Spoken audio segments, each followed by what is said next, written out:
기드온과 300명의 용사는 하나님의 일꾼으로 그 일을 성공적으로 완성해 가고 있습니다.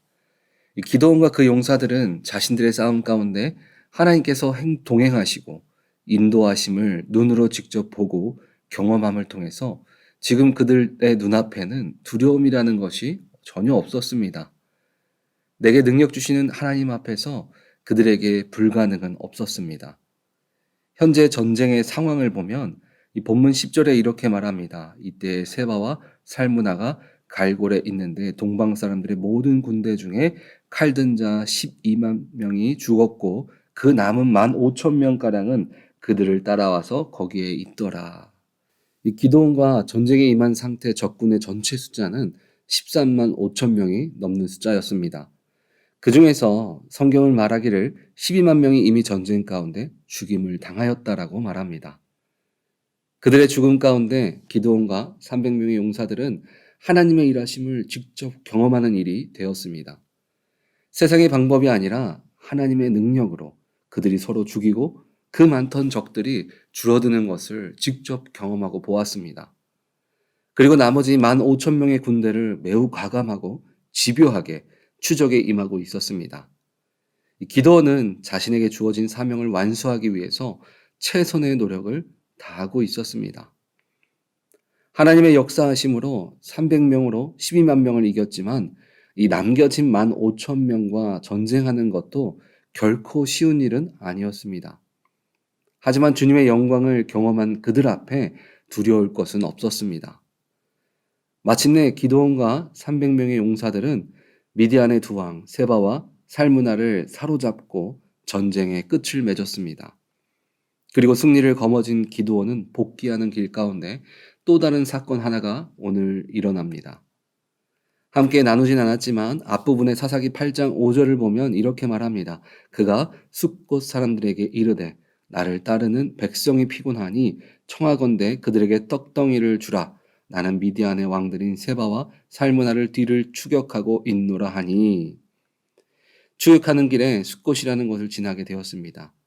그리고 지친 자신의 병사들에게 먹을 것을 요청한 사실이 있었습니다. 하지만 그들의 요청은 거절당하고 조롱당한 사실이 있었습니다. 조롱을 들은 기드온은 하나님의 일이 끝나면 너희들을 진멸할 것이라고 경고한 내용들이 앞부분에 나와져 있습니다.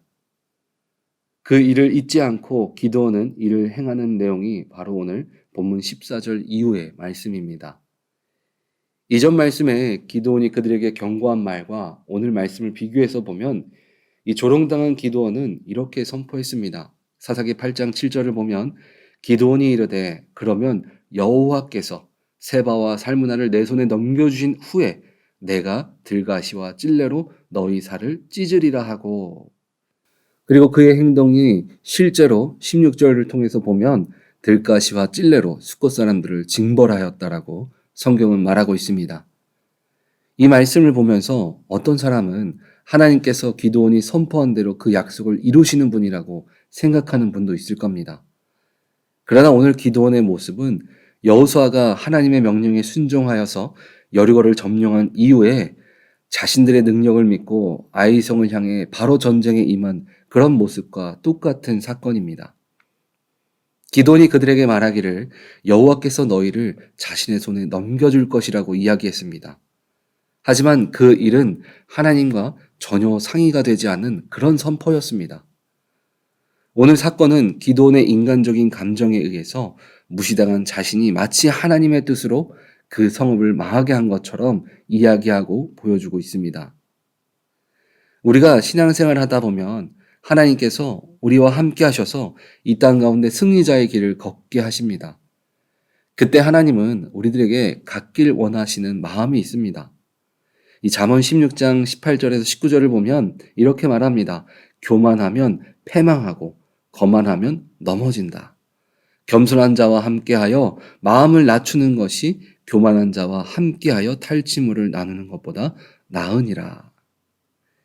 이미 우리는 주님의 인도하심으로 승리자의 길을 걸어갈 때 주님은 교만에 빠지지 아니하고 겸손한 마음으로 낮은 자의 모습으로 나아갈 것을 말씀을 통해서 우리에게 보여주고 있습니다. 기드온이 한 행동은 자신을 조롱한 사람들을 혼내준 것도 있지만 하나님을 욕되게 한 자를 그의 힘으로 처단한 것과 같은 그런 모습으로 보일 수 있습니다. 우리는 주님의 이름이 이 땅 가운데 영광 받으시도록, 이 땅 가운데 높임을 받으시도록 그런 삶을 우리는 살아가야 합니다. 그래서 지금 이 사건이 비록 인간적인 모습은 있지만 그래도 이런 모습들을 때때로 가져야 주님의 이름이 높아지지 않습니까? 라고 생각하는 사람도 있을 수 있습니다. 하지만 주님은 그런 상황 가운데 우리들에게 이렇게 말씀하십니다. 시편 46편 10절을 보면 이르시기를 너희는 가만히 있어 내가 하나님 됨을 알지어다. 내가 문 나라 중에 높임을 받으리라. 내가 세계 중에서 높임을 받으리라 하시도다. 다윗도 보면 자신의 힘으로 원수들을 언제든지 처단할 수 있는 그런 사람이었습니다. 그러나 원수들의 모든 것들을 주님께 맡기고 고하는 고백을 우리가 볼 수 있습니다. 왜 주님은 이렇게 하실까요? 우리가 그렇게 할 수 있는 것은 주님께서 힘 주셔서 한 것이지 내가 잘나서 내가 힘이 있어서 한 것이 아니기 때문입니다. 또 그로 말미암아 주님이 나타나시기보다 우리가 높아짐으로 교만에 빠지기 때문에 우리에게 잠잠하라고 말씀하신 것입니다. 오늘 본문은 우리가 주님의 이름으로 세상 가운데 승리자의 길에 서 있을 때 어떤 마음을 가져야 하는지 말씀을 통해서 보여주고 있습니다. 그 첫 번째는 주님께 더 귀 기울이는 삶을 걸어가야 합니다. 우리들이 어려울 때는 당연히 주님을 잘 붙듭니다. 주님의 인도를 기다리고 그 뜻에 순종함으로 성공의 길을 서원하는 길을 걸어갑니다. 그렇다면 주님이 주신 평강을 누리고 있을 때는 어떤 신앙의 모습을 가져야 합니까? 데살로니가전서 5장 16절에서 18절을 보면 우리가 행할 일들의 수식어들을 보면 항상 쉬지 말고 범사에 모든 일에 행하라라고 이야기합니다. 우리가 주님께 귀 기울인 삶은 아프고 힘들 때가 아니라 항상 쉬지 않고 모든 일에 귀 기울이는 삶을 걸어가야 하는 것입니다. 그것이 바로 믿는 자의 길입니다. 이것이 바로 주님께서 우리들을 통해서 영광 받으시는 일인 것입니다.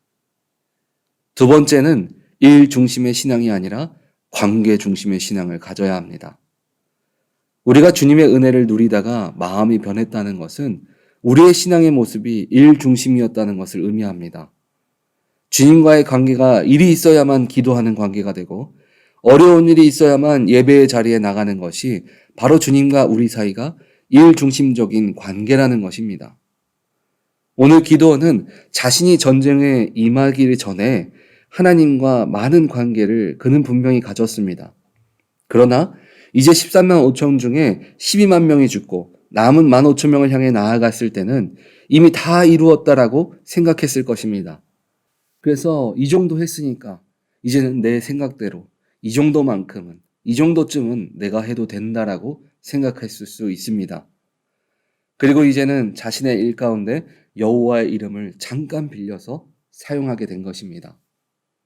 성경에 보면 기드온이 여호와의 이름으로 선포했지 하나님이 그렇게 하라고 명령했다는 말씀은 없습니다.